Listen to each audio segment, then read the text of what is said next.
points and to try and get us to think and look at things as well. Okay, now, once again, as I said, it comes to this whole notion of visible thinking, an idea which very much in Australia, When you talk about Israel study, do you talk about the political, do you talk about... I'm talking predominantly now about the politics. So politics. I think when we talk about the geography of Israel, Chemon's a mountain, the Dead Sea is a low point, we Yeah, no, agree on those sorts of things in general. But I'm talking about the... you could use it, by the way. No, you could use it for any issue. Particularly this morning I'm going to focus, well, not entirely. You'll see at the end of the process, I'm not going to focus at all on that, but to start with, I'm going to deal with political issues. At the end, I'm going to come back to the Declaration of Independence, so I think you can use it for a range of things. Now, by the way, this whole notion of visible thinking and Project Zero has very much been pioneered by Bialik College in Australia. They really are the ones who've run with it predominantly. And Emmanuel, but I think Bialik, everyone does it, but I think Bialik were the ones who've really spent a lot of money for. And Harvard certainly promote Bialik as being their partner. Emmanuel and Masada. Excellent. Then you'll know exactly what I'm talking about. So good. I hope so. It's a great thing. So just a few things on visible thinking. And by the way, all the stuff is readily accessible online. And the one thing about visible thinking is, what's very good about them is they're very visible. You know, they actually want everyone to be involved in the process. So the stuff is really out there and it's quite easy. Basically what it is to, and I'm just going to read through these points now, which I hate doing, but we'll do it anyway, is a flexible and systematic research-based approach to integrating the development of students' thinking with content learning across subject matter. So the idea is that you want to look at content, but you want kids to process it and to really think deeply about it. Visible thinking has a double goal. On the one hand, to cultivate students' thinking skills and dispositions, and on the other, to deepen content learning. I think the advantage with thinking skills is really makes the kids think about the content at a far greater level than they used to. In other words, it's not just a matter of saying, okay, these are the 5 facts associated to it. It's an understanding of what do the facts actually mean. I think that's the great value of it. It makes you look at things again and again. So in other words, not only does it just, it doesn't just complement, it really embeds it into what you're doing. And at the core of visible thinking are practices that help make thinking visible. What we're trying to do for our students and for ourselves is to say, how are we actually thinking about something? Because we all turn around and say, we thought about it. What does it mean we thought about it? At what level? At what depth? What methods did you use? What did we think about? And I think that's the benefit of this, and that's what we're trying to do. And we always say we want to make our students think. These methods, to some extent, help us do that. Okay, so paper and pen, for anyone who has it. Paper and pen. If not, I will provide. You need paper and pen.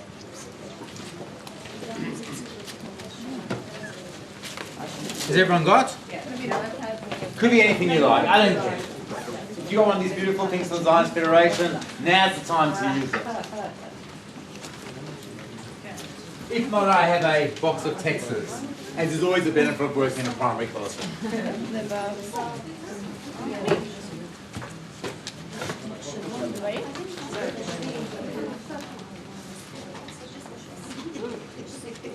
Okay, here's the prompt. Okay, so this is a very easy exercise you can use at the beginning of any sort of session. You simply ask the students, or the teachers as it is in this case, I used to think, okay, now the question we're asking about, I used to think that the situation in Gaza, ...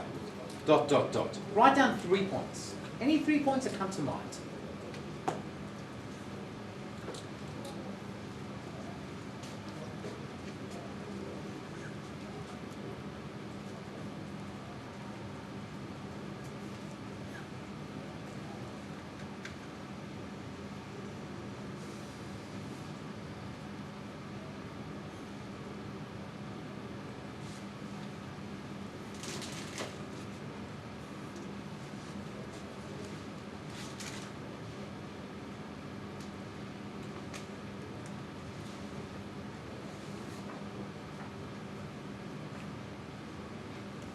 Okay, let's go. Now I want us to watch a short clip from TV. Some of you will have seen this before, some of you won't.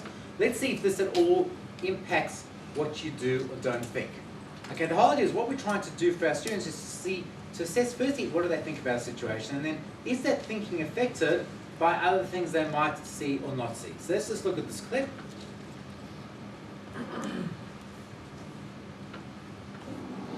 Okay, so we are witnessing something very, very unusual in this plot of land, abandoned plot of land right next to our hotel. A blue tent has come up. It wasn't there last night. It came up just this morning, and there have been two men moving in and out of it.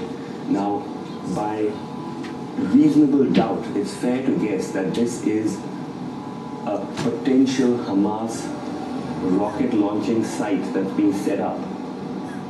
There's always been this question of how Hamas manages to fire its rockets without being detected by the Israelis. This perhaps is one of the ways of assembling it under a tent. It also establishes something which Hamas has always been accused of, that they actually use densely populated civilian areas to fire their rockets. And if the camera zooms out a little more, you'll see that this is an area very heavily built up, a lot of residential and hotel buildings all around. And so if Hamas does fire a rocket from here, it will have immediate consequences for everyone around here. And I also must report at this point that the first night when we came here, we did see, or rather hear, a rocket go off exactly at that plot of land, and the hotels opposite us were evacuated because the Israelis sent a warning that there might be a strike on them. That didn't happen, but if Hamas uses this site once again to launch a rocket, we're not sure what's going to happen. So now, as you can see, the tent has been removed. Whatever they were doing under the tent is clearly over. We also find that there are not two individuals, but three who are behind this particular activity, and they've placed a sort of a bush on top of whatever they've buried under the sand, and also they're using a spade to cover it up with mud, and it looks like they're prepared to leave. But of course, during this whole process, they were running some cables out from under the tent to somewhere at the back, and it now remains to be seen whether if this is indeed a Hamas rocket launch site, that they're going to use it to detonate it remotely. We can see one of the men leaving. He's got something on his head. He just looks like he's coming out either onto the road, or he's gone behind the tree there. The other guy is standing behind the tree. Again, as I said, this is a very, very unusual sight to actually witness in Gaza. The possibility that we're seeing Hamas setting up for a rocket launch just meters away from our hotel, and again, as I point out, bang in the middle of what is a residential area full of hotels and apartment buildings. So that's the rocket being fired today morning, a day after it was assembled at the exact spot the rocket has been fired. That's the smoke. We just shot a video of it in the immediate aftermath. Okay, so we're heading to the spot where we saw the rocket from being fired. It seems to be in an open plot of land, but we're being asked by people not to go to the location. So we're just pulling back. And we're just heading back because some journalists there, as you can see, have waved to us saying not to go there. Okay, so we're not actually going in there because it's been rightly pointed out to us that there could be an immediate Israeli retaliation to the rocket that was fired from here. But as we reported, or as we managed to capture on camera earlier, we actually saw that particular rocket silo being placed. But reporting it while we're here in Gaza also has serious security implications for both those around here and also for us, which is why this report might actually have to air earlier. But you can see very clearly this is a very, very dense residential and commercial area, and therefore firing the rocket from here will obviously have serious consequences for those who live here should Israel choose to retaliate. In Gaza, with camera person Sanjay Mandal and Neha Masih, Srinivasan Jain for NDTV. Okay, if that has in any way changed your thinking, then just write it down.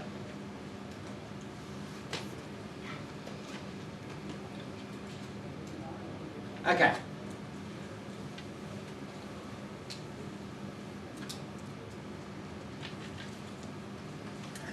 Okay, anyone, for whom did it, what did you think before, and what did that particular little excerpt do to either confirm what you were thinking or to make you think differently?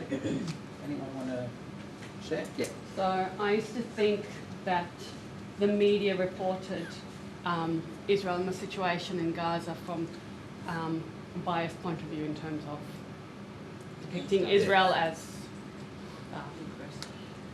well, the one that targets civilians. Right. Whereas now I think that some of the media are reporting in a more favourable view. Okay. I was going to say a truthful view, but then I haven't seen the rest of the clip and I don't know the situation. Right, you're going to place your own bias on it. Okay, one more response, but thank you very much. Anyone else want to respond?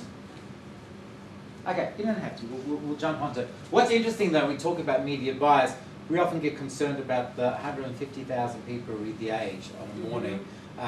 There are a billion people who saw Indian TV. So one's got to have perspective in terms of where media is reporting. We tend to live in our own bubble. Okay, now, let's maintain our same process, because you wrote down your original thing. Let's now look at a second clip. What's interesting about the second clip, what you saw in that first clip was filmed from the back of the hotels in Gaza City. We're now going to watch a clip filmed from the front of the hotels in Gaza City. Literally same place. It's within a kilometre of each other, just the other side. But this is obviously a very, very different sort of clip.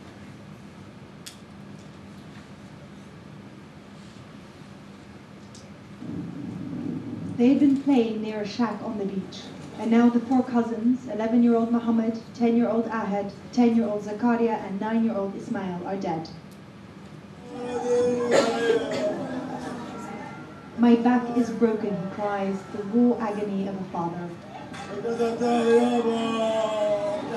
The attack happened in broad daylight, right in front of our hotel. I took this picture after 2 strikes on a beach shack. You can clearly see 4 boys running away. Then there was another bang. This picture shows people carrying away one body on a stretcher from the shack that was originally hit. But the other bodies were found further up the beach where they had run for safety. God should punish Israel, Muhammad's mother cries. The boys were quickly buried, many here asking why innocent children are being targeted by the Israeli army. We asked the army for reaction and they issued this statement. Based on preliminary results, the target of this strike was Hamas terrorist operatives. The reported civilian casualties are a tragic outcome. The investigation is ongoing. But this strike took place in front of 2 hotels filled with journalists. No one knows what was inside the shack, but there was no secondary explosion suggesting any weapons were kept there. What we witnessed was children running away from a strike and ending up being killed anyway. Stephanie Decker, Al Jazeera, Gaza. Okay, once again, you want to write down a few things. What did you think then and what do you think now? Has there been any change?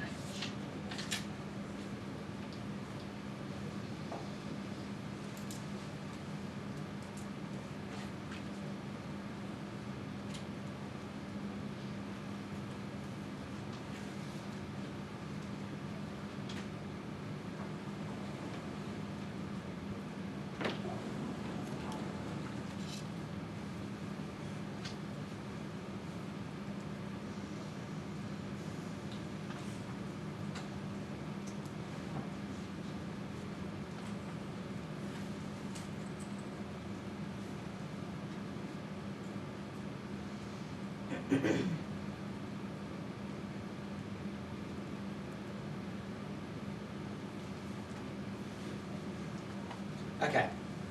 Somebody want to share? Come on. It just depends who's reporting the story. Okay, but what did you think before and what do you think now is more the question. Has something changed in your own process? Well, I thought it's very sad.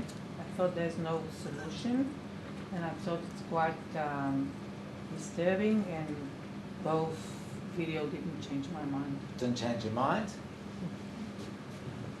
Look, I saw these videos before, and I know it doesn't, nothing was new to me, but still I think the second video kind of just convinced me strongly that Israel must make a step, initiate something. If we want a solution, we have to initiate to break this stagnant situation.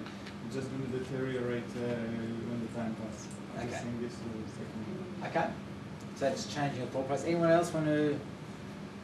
I feel like in the second clip you were to show why they weren't warned, because Israel normally warns the people to move out of an area. where they weren't before. Maybe they stayed there and didn't go. It's been said that Hamas doesn't allow the people to move out of the areas. So you have to be, you've got to kind of think out of the box a little bit. So, no, go back to your original question. Did it change what you thought from the beginning? Go back to the exercise. Okay, so it didn't change. What did it do? What did you think at the beginning? What do you think now? Maybe. What did you think? What was the statement of I thought the situation in Gaza? I think that Israel's doing what she should do. Okay, so how did that second video... It reinforced it for me. Okay, so that video of the kids being killed on the beach reinforced that for you? Okay? Did it reinforce it for you because you'd seen the first video? No. Okay, just randomly. Okay. Don't forget, I made a strategic choice, and I contemplated this. Which one did I show first? Because I could have changed your whole thought process by showing the videos in a different order. Okay, and I made a deliberate choice to show the Hamas rocket being fired before the kids being killed on the beach, even though they were actually happened in the opposite order. Okay, the beach video took place before the other one did, just in terms of order. Yeah. Can I relate both Yeah. of them and Yeah. the order you put them? Let's say I'm somebody else, I don't know anything, Yeah. and I see the first video and I can see how it's all, they actually base their rockets and launching and everything within the residential area where people are living. Then you see the kids and the parents crying there for their kids. But then you ask yourself, well, they're using it as a shield, but then they're crying for the kids, so it doesn't sit with my logics. Why are they actually using those residential areas and they're using kids and their own family as a shield, but then they're crying in front of the camera as if it's the biggest tragedy? So that one can ask that question in a logical manner. What is going on here? That should raise already a big question about how reliable those, the claims are against Tzva Hagana Israel. Okay. I feel myself really swayed both ways by what I've confronted. I feel convinced when I see the rockets coming out of a residential area, and when I witness the deaths of 4 innocent children running on the beach, I am dumbstruck with horror. So I experience myself as swayed, as a humanist, as a woman who's been educated in the left. I look at the deaths of children as a war crime. It's a tragedy. It's a horror.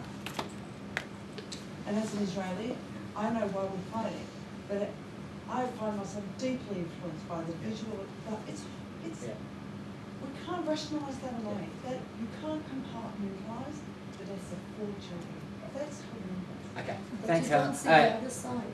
Okay, right. No, Because that's the rockets okay. are Right. very Okay. impactful. No. That's what I'm trying to say. I think what. Yeah. Exactly what we're trying to do now is to open up thinking. If we go into the classroom and show either one of those, okay, by themselves, as is happening in many places, we're missing the story. We have to take our kids through a process of thinking and say, these are both events which took place. No one's denying the actuality of both those events. You can't ignore one without looking at the other one, and you've got to think through the process. Okay, I'm not going to give an answer to it. I'm saying there is a process to it. Okay, we've now gone through. Okay, so you've looked at that exercise. It's a very simple exercise. You can use it for anything. Let's look at another exercise. Claim support question. So you can take any sort of proposition, okay, and then go through something, make a claim about the topic, identify support for your claim, and then ask a question related to your claim. Okay, so let's just take. We're going to stay in theme. So Israel is justified.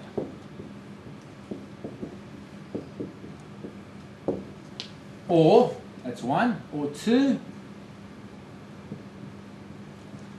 Israel's response is out of proportion.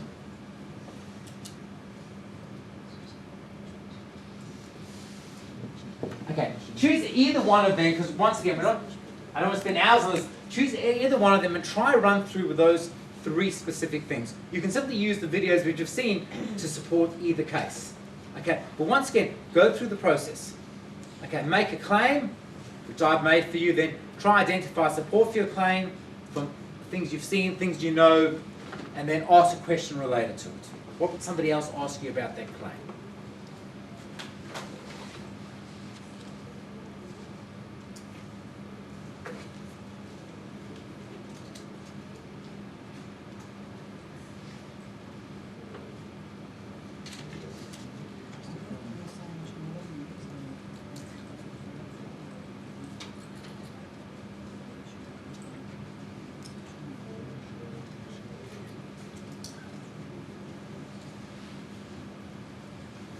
Okay, I'll give out the handouts at the end which cover all of these routines. Yeah, with these, with a little more detail, which gives you the framework which goes behind them as well.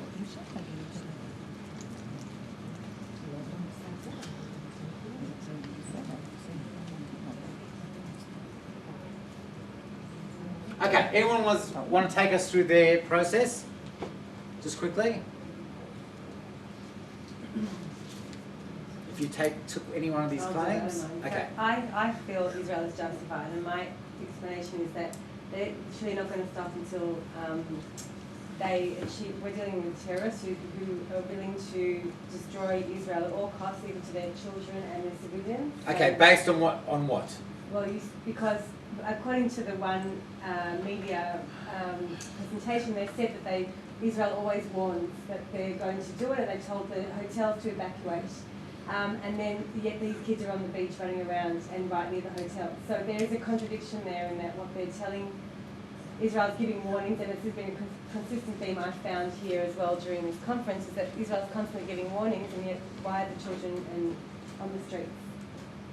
So we're dealing with all the propaganda, everything that's going on. It's basically destroy Israel and destroy Zionism. So we need to protect our country and our own children and our own land rightfully. And we're not the one starting it. You can see they're sending missiles. Right. Number 3. Ask a question related to your claim. So the question is, will they accept Israel's existence? Because I guess that's okay. Will they accept it? Yet. How does that relate to your claim, though? Think of the process. Your claim is that Israel's justified. Why? Because Israel gives warnings. Yes. What's left hanging from that direct claim? Israel's right to exist is a separate question. Okay, yeah, fair enough. What other solutions do we have? Exactly. Okay, so that could be a question. Yeah. Exactly. Yeah. Okay. Or will people adapt my kind of opinion? Or will people see things the way I see it? Could be as well, yeah. Another question, how we get out of this passive, reacting position to like a side that initiates a step before not being dragged respond to the other side action. Okay, possible, Helen? Hello. I would quote Amos Oz, who said, how do you stop someone who puts their children on their knee and shoots into your nursery? And I would ask, how do you stop the missiles? Okay, so that's the question I've taken. Okay, good. All of these are questions you want to ask. What's the process over here we're trying to do? We're trying to get kids to move towards some sort of truth. And the truth is often reliant on this last one. What's the question? You know, can you undo that question that you're making towards your claim? You've got a claim, you're given support for it. Will that support then stand up to question? So even on practical, if you said, yeah, the Israelis warned them. Okay, so phoning the receptionist at a hotel which is 150 meters away from 4 kids playing on the beach, is that enough of a warning? I don't know. Okay, but that's a sort of question that your claim has to stand up against. Do I believe every single action of the Israelis in the Gaza conflict has been correct? No, it hasn't, and I don't think the army would say that it has been. Okay, so but I'm saying we have to make sure our claims still that. Now we could have gone down the other path. I don't want to do it now, but you could have easily gone down the side. Is Israel's reaction proportional? And probably launched an equally effective argument on that. Yeah. I'm sorry, I'm just feeling very busy with this topic because I'm living this topic at the moment. So I would also ask, is every act of war a war crime? Because in the West, we're horrified at every act of violence. So is every act is that automatically a war? Yeah, absolutely. Okay. Sorry, I mean, just on that routine, I think, you know, if you were doing that in the past and kids did the first two and then you sort of left their questions open and you know, you can sort of have that on the board and everyone can go around and pose questions to the other kids' statements to sort of open up that discussion. Yeah, it works very well. Yeah, works very well, yeah. I just want to say that this is not the opposite. 1 and 2. You have to say that definitely not the opposite. Children. Definitely not the opposite. They have to look at the whole picture. Definitely not. I'm just throwing out 2 ideas because they're relatively simple for us to deal with. What I'm trying to do now is not necessarily deal with the topic because we need the next month to deal with the topic. I'm just I'm taking the easy approach. No, but it's the way the way teacher Yes. He's writing Yes. things, it shows something, but it's not. Absolutely. Yeah. Yeah. Okay? Yeah. Yeah. Okay. Now, a similar thing that you can do, and we're going to come back and play with these two routines as well, because I like them both, they're quite easy. This one is what's called compass points. Okay? So it works on the compass, north, south, east, and west. The order's not the right, but if you look at them, worrisome. What do you find worrisome about this idea or proposition? And once again, you could use those as well. What's the downside? Okay, is there a downside about it? Okay, need to know. What else do you need to know or find out about this idea or proposition? What additional information would help you to evaluate things? Stance or suggestion for moving forward. What's your current stance or opinion on the idea or proposition? How might you move forward in your evaluation of this idea or proposition? Once again, any of these sorts of things you can use this. Excited. What excites you about this idea or proposition? What's the upside? That's a little more difficult in these particular questions, but you know, you can use this for anything. I was initially thinking about the whole fact, you know, how do we teach? Do we show both sides of the conflict in our classroom? That for me was a proposition. Does that work in terms of this sort of model? Okay, I don't know. We'll come back to that afterwards. I want to give us another example because we're playing around with these topics over here. Sorry. Okay, I want to go back to, and I want to use this claim support question or alternatively the compass points to look at something which is topical because it deals with the general concept of the conflict, but also deals with something which is a little bit older. Okay, I want to go back to a question of great historical debate, and that's the events of Deir Yassin. If anyone teaching modern Israeli history, it's hard to not deal with the story of Deir Yassin. Just to summarize quickly, people who are aware between the partition plan in 47 and the Declaration of Independence in May 48, there was a whole conflict going on in Israel in terms of basically getting land before the British withdrew. One of the great conflict points was the fight for the city of Jerusalem itself. Jerusalem was on top of the hill, and the only way to really get supplies up to Jerusalem, secure Jerusalem, was to take it along this tortuous road up there. The Arab forces controlled the hills around, and basically there was this conflict in terms of getting convoys through, and the Arabs trying to stop it. Okay. Amongst all of this, there was a little Arab village called Deir Yassin near Givat Shaul in Jerusalem, so really almost within the geographic boundaries of Jerusalem. So now I'm not talking about the broader ones, the fairly narrow boundaries. I'm not going into whether it really posed a threat or not. That's beyond the realms of our discussion. What we do know is that in April 1948, it's attacked by a group of largely Irgun fighters who go into Deir Yassin. Some form of massacre takes place inside Deir Yassin. The dimensions of it are once again up to debate, and we'll see some of it over there. The survivors of Deir Yassin eventually are taken to Jerusalem, where reports go out in terms of the event, murder, massacre, rape, all those sorts of things. And as a consequence of it, I wouldn't say as a direct consequence of it, but certainly it was significant in the fact that many Palestinians decided that it wasn't worth their while staying inside the territory. It was too dangerous to them, and they left the general vicinity of their villages. Why is it relevant today? Because we see, not surprisingly, similar things going on with ISIS today. A lot of the people withdrawing from Iraq and places like that are because of the fear of ISIS invading. Okay, some towns have been invaded. What's happened in those towns has made everyone else say, we ain't hanging around to see this going on. So this is not dissimilar to theoretically what happened in Deir Yassin. Okay, I want to look at two alternative points of view though. Okay, one written and one on film. And I'm leaving it up to you. Okay, I'm sorry, you have to have incredibly good eyesight to see this. I'll just read a couple of extracts from this. Okay, so this is a British officer, Richard Catling. There is no doubt that many sexual atrocities were committed by the attacking Jews. Many young schoolgirls were raped and later slaughtered. Many infants were also butchered and killed. I also saw one old woman who had been severely beaten about the head with rifle butts. Okay, Jacques Renner of the International Committee of the Red Cross met the cleaning up team on his arrival at the village. The gang were young, men and women, armed to the teeth, and had also cutlasses in their hand. Most of them still bloodstained. Beautiful young girl with criminal eyes showed me hers, nothing like putting some sort of your own feeling into it. Showed me hers still dripping with blood. She displayed it like a trophy. This is a cleaning up team that was obviously performing its task very conscientiously. Okay? And finally, a report from, it's actually Paltiel, I think, reporting to the head of his Haganah command.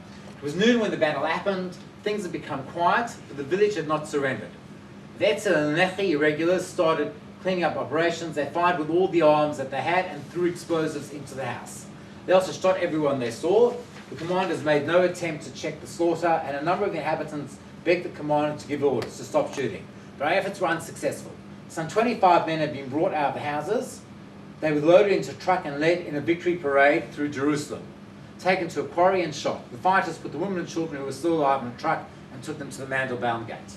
Okay, so that's a report from the Haganah, and then we've got those other reports of atrocities afterwards. Okay, one picture. Okay, and if we're taking through this model of the claim, support, and question, we'll look at it afterwards. But let's look at another picture now altogether and see the similarities and the differences. Now, this is from a documentary made by the BBC called The 50 Years' War. Okay, sorry. So just if you missed that, they lined them up. This is one of the survivors of Deir Yassin saying they lined them up by outside the quarry, they shot them and they threw them into the quarry. Okay, so this is now... Beg pardon? He's talking about Deir Yassin. He's talking about Deir Yassin.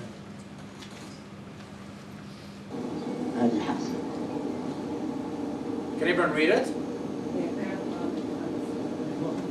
אני ראיתי במו עיניי את ה-20-25 גברים מוכנסים לקורי, או מעמידים אותם שם על הקיר של המחצבה, וירו בהם, פשוט, בלי חוכמות. הם הומתו בירייה. עוד זה נמשך, התחילו להיכנס אל הכפר אנשים יהודיים משכונת גבעת שאול. רובם דתיים דרך אגב. והתחילו לצעוק עליהם. רוצחים, מה אתם עושים? מנובלים. איך אתם עושים דבר כזה?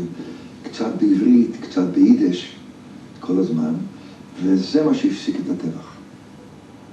Every Arab was driven from Deir Yassin. Survivors headed for Jerusalem. Here, their leaders would make a terrible mistake. احنا لما وصلنا القدس اخذونا على فندق في باب الخليل شبكي. هناك اتجمعنا مع بعضنا وصرنا نتفكر في بعضنا انه اللي راح انه اللي كذا. اجت اللجنه القوميه بما فيهم الدكتور حسين فخري خالدي. فقلت له ايه رايك كيف نغطي هالموضوع؟ فقال لي يا حازم انا رايي انه نعطيه اكبر دعايه ممكنه. واعطاني بيان اللي بيتحدث فيه عن مذبحه دير ياسين وعن الاعتداء على السيدات والاعتداء على الاطفال وكل هالاشياء.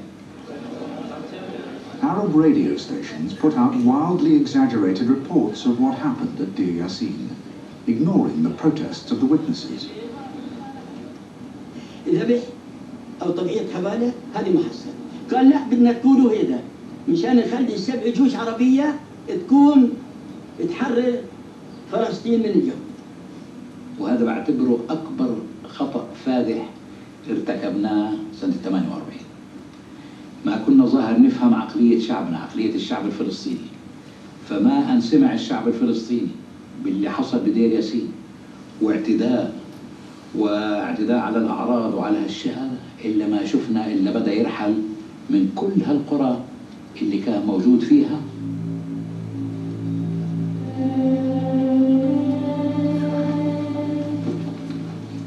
The clearing of Palestinian villages continued. In the next few months, over half the Arab population, 750,000 people, fled their homes in Palestine.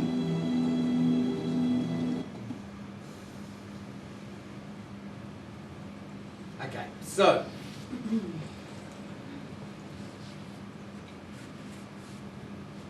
if we go back to this, and just I'm conscious of the time, just play it through in your mind. If you're looking at, once again, this question of who's responsible for the let's say, the Palestinian refugee issue in 48, okay? This would be giving a very narrow picture to it, but you can once again see how you could run through this process based on those two very alternative sources. Okay, now once again, if you're playing through the thinking routines, you can also see there are similarities. I mean, I've given you two sources which really represent different sides, but what's clear with the two sources? Where are they in agreement? What does happen there? Is there a massacre? Yes. Yes, there is. From both sides, there seems to be no question that some form of massacre takes place, and even seems to be some form of agreement in terms of the numbers. 20 to 25 people are killed, okay, in a quarrel. So there seems, your base fact seems to be the same. Everything else is where it goes haywire. Okay, there was two alternative views of the events that which took place. I don't want to make a decision for you what you should think, but once again, which sources are more reliable? Okay, do you take the words of theoretically survivors who were there and people from the Palestinian Broadcasting Authority, or do we take from the International Red Cross? Okay, one can argue either way. The point of the matter is we want to take our kids through a process of thinking about it, as we don't want them to accept any one perspective without having gone through that process of thinking about it. Okay, now, it doesn't all have to be doom and gloom,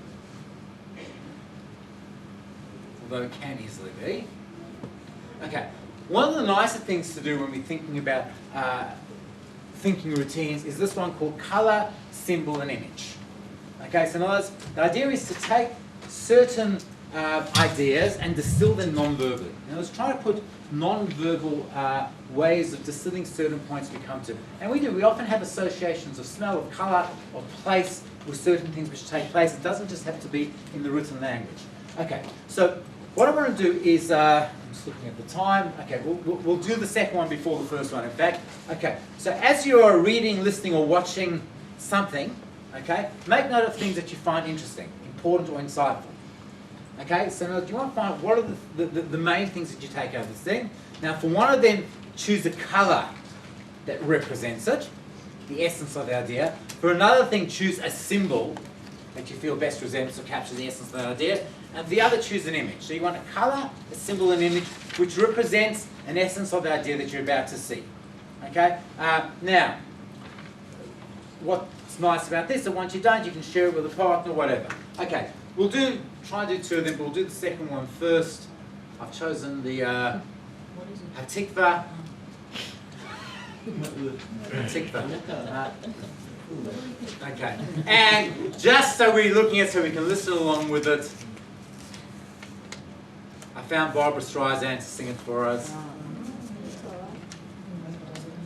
Get more with Australia's best SUV between 45 and 65,000. Yeah, there we go. Based on a poem written in 1886, I found. Now it's worthwhile, by the way, listening to her talk beforehand. Once again, as soon as we've heard her introducing, I'll then go back to the words so you can analyse the words. But listen to her speech beforehand. Poem written in 1886, I found out, titled Tikvatenu, which means our hope. It's deeply moving words of a prayer which suggest that as long as the heart within a Jewish soul still yearns, hope is never lost. So tonight, this very special occasion, I sing this with the continued hope that we may learn from yesterday, live for today, and continue to strive for a better tomorrow. Feel free to join me as I sing your beautiful national anthem.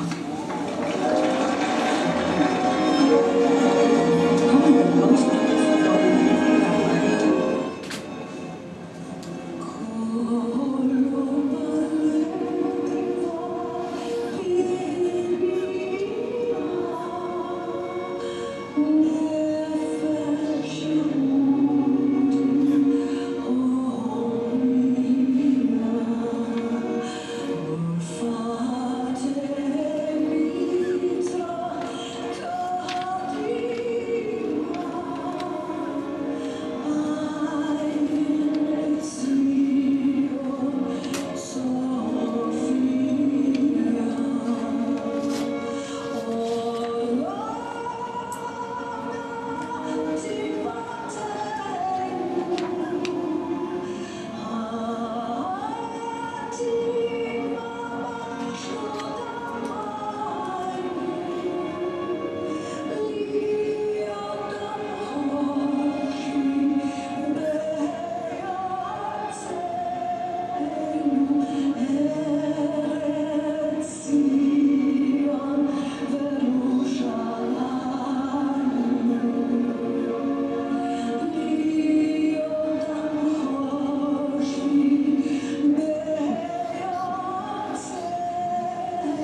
terms of the diction, not the greatest Hebrew teacher in the world. In terms of the voice, and I like it. By the way, you know that she's employing someone professionally to write the in-between songs, what she's saying. It's not it's coming up like Sounds naturally. good. Okay, so let's think quickly of a colour, an image, and the symbol. You can do it for the Hatikva in total, or you can just do it for one idea out of it. So just quickly do it yourself. A colour, either, I don't mind. You're going to have to expand it to your neighbour, so you can choose whichever one you like. Colour, symbol, image.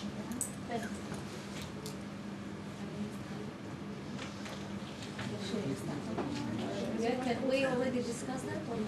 Yeah, once you've done, just discuss it with your partner.